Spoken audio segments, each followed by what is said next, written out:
Hi there, welcome back to my channel. This is Harry, the boomer. For those of you who don't know what a boomer is, somebody born between the 1950s and the 1960s, a little bit out of touch with reality. I hope I'm not like that. My children think so, but hopefully you don't think so. So this is our English lesson for today. We're going to take a look at the word stop.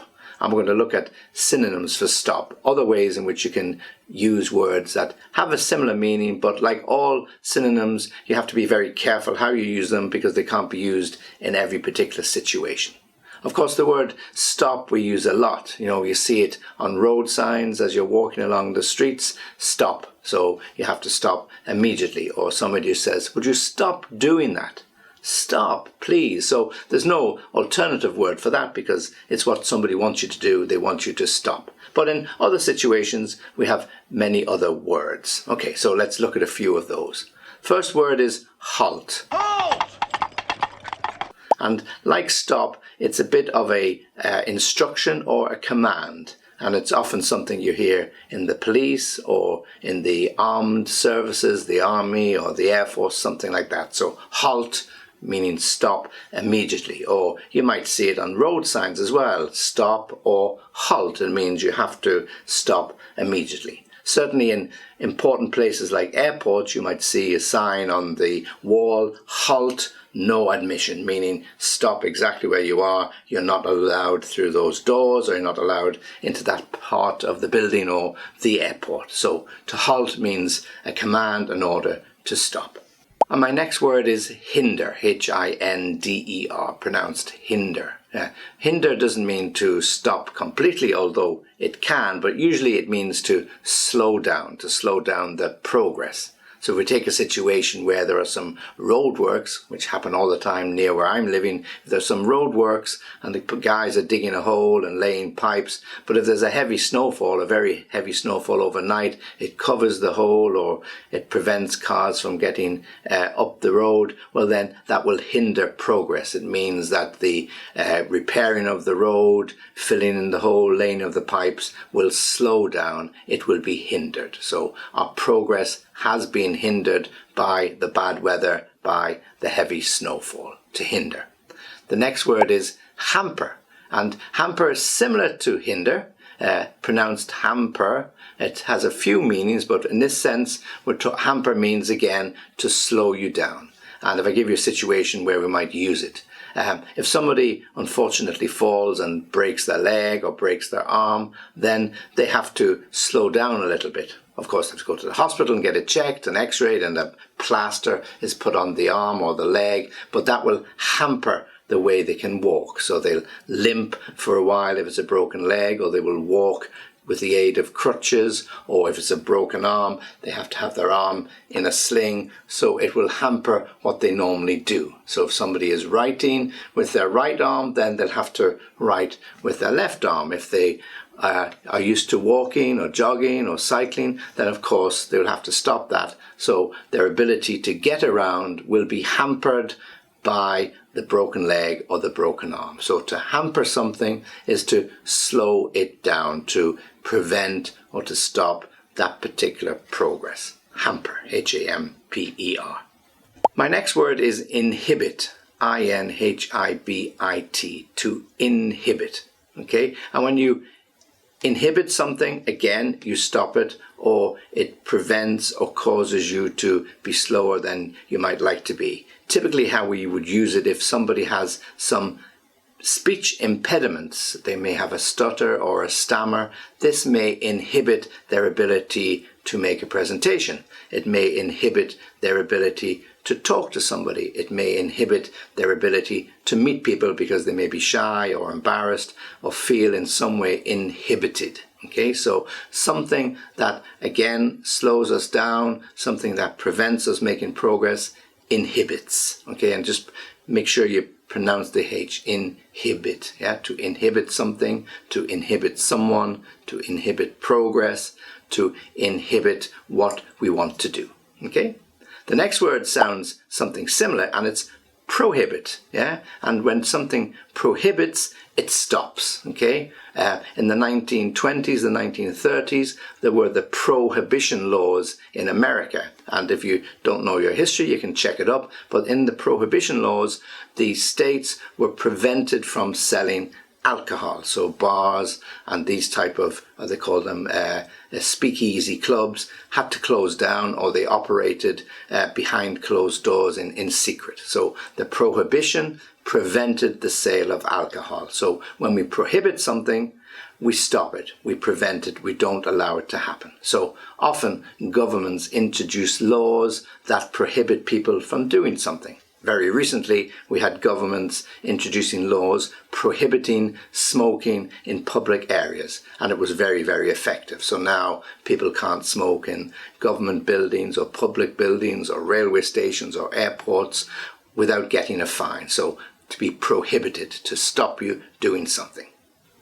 And the next word I want to use is to stem. Again, I'm going to refer to the fact that it will slow you down. And I've used that expression, slow down, a lot, because when we're talking about stopping, it might not stop something permanently or 100%. And again, when we use this word stem, we often use it in relation to something that is flowing, like water or blood or petrol, something that has been spilt, okay? So if you cut your arm very badly, then you have to try and stop the bleeding or reduce the bleeding, and the best way to do that is to stem it by putting some pressure on the cut using a cloth or some tissue until you get a chance to go to the doctor or the hospital, or until the ambulance arrive to help you. Okay, so you put some pressure on it and it will stem, it will slow down the bleeding.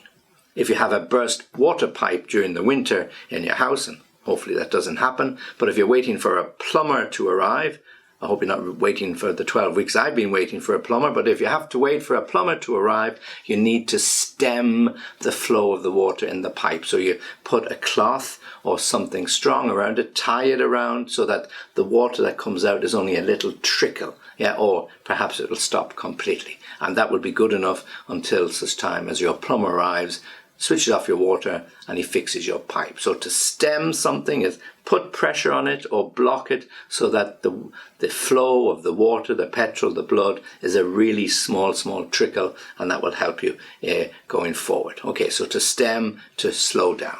My next word is obstruct. And obstruct is something that blocks or prevents you from looking at something, or prevents you from moving something, or prevents you from going somewhere. So if there's a traffic jam on the road because of that road repair or the broken traffic lights, so the traffic backs up, that will obstruct your progress. It means you come to a stop in the traffic and you have to wait several minutes, 20 minutes, an hour, whatever it takes. So that's an obstruction on the road. It obstructs you from making progress. Or if you see planning permission has been granted by the local council to build a block of apartments right in front of your apartment block, which will obstruct your view, means you won't be able to look at the park, you won't be able to see the trees, you may not even be able to see the sun shining. So you immediately lodge a complaint or an objection to that particular planning permission because the enjoyment of the view that you had has been or will be obstructed. So an obstruction, something that blocks your ability to see. Okay, so when we obstruct something, we stop it. Yeah? If we are walking along the street and we go to the park and there's been a storm and a tree has fallen across the gate or the footpath, then we are obstructed. We are prevented from going into the park until somebody comes, cuts up the tree and takes it away. So to obstruct, to block your progress, to block your path, to block your view, something that prevents you from enjoying something that you like to do. Next word is restrain, R-E-S-T-R-A-I-N, restrain, and it's a little bit more formal than the other words, and often it's about being physically restrained or prevented from moving or going somewhere. It's often used in hospitals, particularly mental hospitals, where people were put into straitjackets and down their arms down the side and the jacket on, so they couldn't move, so they couldn't harm themselves or they couldn't attack other inmates or indeed some of the medical personnel. So to be restrained, physically restrained. And we see it today on the streets when there are demonstrations. The police move in to break up the demonstration. They pick out the leaders and they try to restrain them. So they hold them on the ground, they handcuff them, hands behind the back, and they try to stop them from moving. And there have been lots of situations where the police have used excessive force to restrain somebody, and this has resulted in some physical harm to that particular person. So to restrain is to stop, and to physically stop somebody from moving, stop them from gesticulating, stop them from using their hands, stop them from harming themselves. Any way you do to hold them down or stop them from moving forward. Okay, so to restrain. The next word is another formal word, refrain. R-E-F-R-A-I-N, refrain. And refrain, as I said, is quite formal, and you see it a lot on signs, for example, in a gallery or a museum, where you must refrain from using a camera because the flashlight from your camera may damage the very precious paintings or articles that are on display. So please refrain from using a camera. Please refrain from smoking in this area. Or teachers may tell you, please refrain from using bad language in front of your children. Okay, so something as an order, as a, not a request, as a particular, you must do this, you have to do that. So it's an obligation. Okay, so refrain from, and we use that preposition, refrain from smoking, refrain from using, refrain from using, refrain. The next we have is an expression, not just a single word, to stand in someone's way, or sometimes we use it in the negative, not to stand in someone's way. So what does it mean? Well, when we say we won't stand in your way or we will stand in your way, it means you're either going to stop them from doing something or you're not going to stop them from doing something. Let me give you an example. So your son or daughter want to go to university, like most young kids, and you're quite happy for them to go. In fact, you encourage them, but you'd prefer them to go to university in your city or your town, but they have their heart set on going to a university in a bigger city or in fact in another country. So you sit down and you talk it out with them and you reason with them why it would be a good idea to study in the local university. But as I said, the hearts are set on going abroad. So you say, okay, if that's what you really want to do, I won't stand in your way, meaning I won't stop you. I would prefer you to do it my way, but if you insist, then of course I will support you. So I won't stand in your way. Okay, so, and if you want to use it the other way, you do stand in somebody's way if you prevent them from doing something they want to do because you believe it's in their best interest. So you stand in their way, you don't physically stop them, but you make sure that you don't support them financially or in some other way so they do what you want them to do. So to stand in somebody's way or not to stand in somebody's way, an expression meaning stop. Okay, so 2 to go. The second last one or penultimate one is to keep somebody from doing something. Again, it means to stop. So to keep somebody from doing something means either to distract them. Okay, so if you've got little children and you want to stop them from running on the street, you might put up a gate or a solid gate or a lock on your gate to keep them from running out on the street. So when you let them out to play in the garden, you know they're safe and they're not going to wander off somewhere. Or you put a little gate at the bottom of the stairs or the top of your stairs to keep them from going up the stairs so they won't fall down and hurt themselves if you're not watching them, if you're occupied doing something else. So to keep somebody from doing something is to stop them. Okay, stop them from doing something that probably or is likely to cause them harm. Okay, and again, as we referred before about hospitals, they might lock somebody in a padded room to keep them from doing harm to themselves, or they may sedate somebody to keep them from causing harm to other people until they come out of their emotional stress. So to keep somebody from doing something.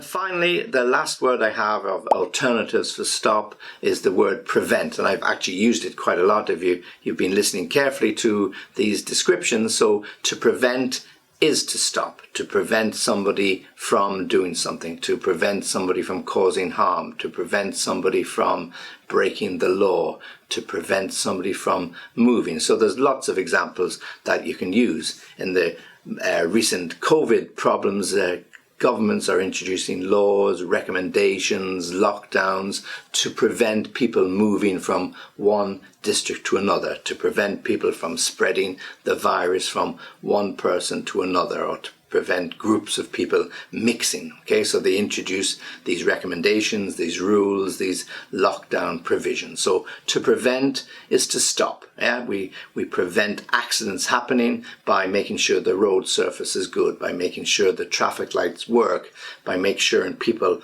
obey the rules of the law. So if you're driving too fast, you get a speed ticket. If you drive too fast many times, they take your license away from you to prevent you from causing injury to other people because you are known for speeding, and they take your license away for 3 months or 6 months. So to prevent is to stop. Okay, so let me just give you a quick summary of those words. So we're talking about stop, and we're looking at alternatives for stop. And as I said, be very careful. They don't all mean exactly the same. So, if I tell you to stop doing something, I don't say prevent, or I don't say hinder. You have to use them in certain ways, and I've given you the example. So let me give you the words again. So stop, halt, hinder, hamper, inhibit, prohibit, stem, obstruct, restrain, refrain, stop somebody from doing something, stand in somebody's way, and the last one, prevent. Okay, as always, please subscribe to my channel and join me again soon. And if you want to contact me, of course you can on www.englishlessonviaskype.com, and I'll catch up with you very soon.